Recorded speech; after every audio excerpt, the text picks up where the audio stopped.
Plastic, acrylic, metal. Which is the best kind of cake comb or frosting scraper? I'm going to show you how to prepare a cake to use any of these options, and then I'll demonstrate the difference between each material as you smooth the frosting on your cake. I'll also share the most important things to look for when you're choosing a cake comb. Whatever cake comb you're using, there are some essential basics to get right first if you want to be successful with your comb. Going to the very beginning for just a moment, make sure your cake layers are stacked directly on top of each other so that the cake is straight and not leaning to one side. Trimming the tops of your cake layers with a serrated knife will make the tops flat and level, and that will make this easier. Cover the cake with a crumb coat, which is a very thin layer of frosting that completely covers the cake and traps any crumbs that come off the cake, so that those crumbs are stuck in this layer of frosting. You can see that this frosting is gliding onto the cake, and it's easy to spread and smooth, and that's because of two tricks. The first is that these cake layers have been in the fridge for about an hour, so they're firm and less crumbly than room temperature cakes, and that makes them easier to frost. The second trick is making sure that your buttercream isn't too stiff. You can see that this is easy to stir and to drag a spatula through, and it's loose enough that if you tap the spatula on the bowl, the frosting falls back down into the bowl. This is the perfect consistency. Your crumb coat doesn't need to be very neat because you're going to cover it up, but it does need to completely cover the cake so that there isn't any exposed cake that can create crumbs later. I'm using a plastic frosting smoother here, but spoiler alert, plastic doesn't give you the smoothest frosting, so although I love using this for the crumb coat, it's not my favourite for the final coat. I'll show you what I mean in a minute. Chill the cake for 30 minutes in the fridge to set the crumb coat, and then apply your final coat of frosting. Create whatever design you like with the frosting, using just one colour or several colours, and the crumbs will stay in the crumb coat instead of getting into this layer of frosting. The important thing here is to spread the frosting on quite thickly, aiming for the same thickness all along the sides of the cake so that you can create straight sides. Even if the cake underneath the frosting isn't perfectly straight and level, you can create that with the frosting, if it's thick enough. Here's where a frosting smoother comes in, or it's also called an icing scraper or a cake comb. These can be plastic, acrylic, or metal, and they each have advantages as far as cost, lifespan, how well they smooth frosting, and how quick and easy they are to use. Let's start with plastic. Plastic is the cheapest material to use, and I find it the easiest to use because it's lightweight, and I love thin ones like this because they're flexible, making it easy to scrape the excess frosting off into a bowl after each scrape around the cake. I'll mention now that whichever material you choose, the most important thing to look for is a comb that's at least as tall as your cake, so that you can reach the entire surface of the sides of the cake with each scrape. You can see that this plastic scraper is working well to take off the excess buttercream, leaving a smooth surface behind. Let's compare this to an acrylic scraper, and you can see that at this stage of the process, while you're taking the excess frosting off, the smoothness of the frosting is pretty much the same with either material. Now metal, and again the surface is just as smooth.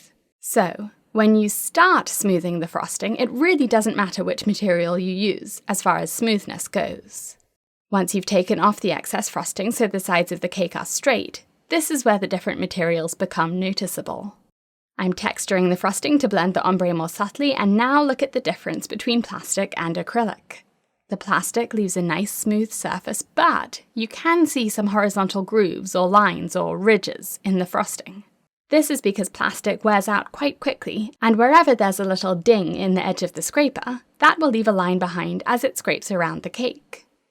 Acrylic scrapers are more temperamental than plastic, and you have to use just the right amount of pressure because if you push too hard, like I'm doing here, you'll create little air bubbles in the frosting because you're using the acrylic scraper to pull the frosting too aggressively.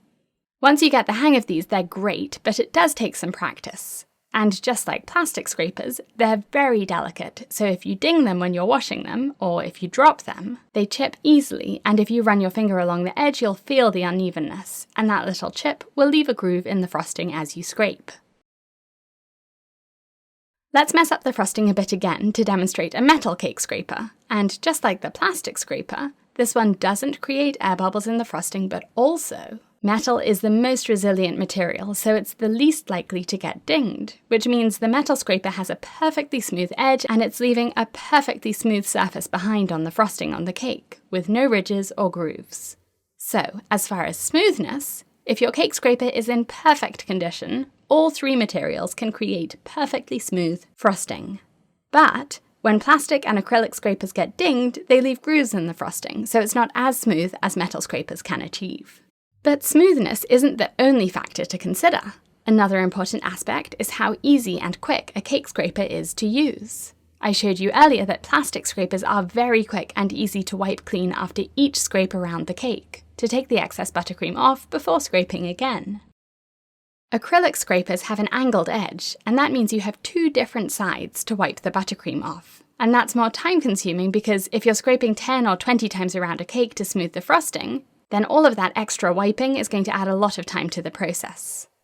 Metal is in between the other two. It's quicker to wipe clean than acrylic because it only has one edge, but it's not flexible like plastic, so it's not quite as quick to use as plastic is. The other thing to consider is cost. Plastic is the cheapest, and metal and acrylic are a bit more expensive. Metal lasts the longest because it doesn't ding like plastic and acrylic do, so in terms of an investment, metal is probably the best option.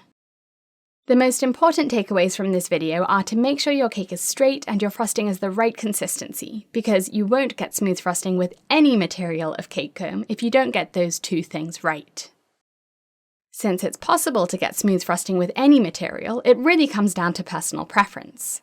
Acrylic is my go-to scraper, but there are cake decorators who swear by metal, so if you can, try them all and then choose your favourite. Just keep in mind that metal will last much longer than plastic or acrylic, so if you're frosting cakes often, metal might be the best option for you. I hope this tutorial has been useful.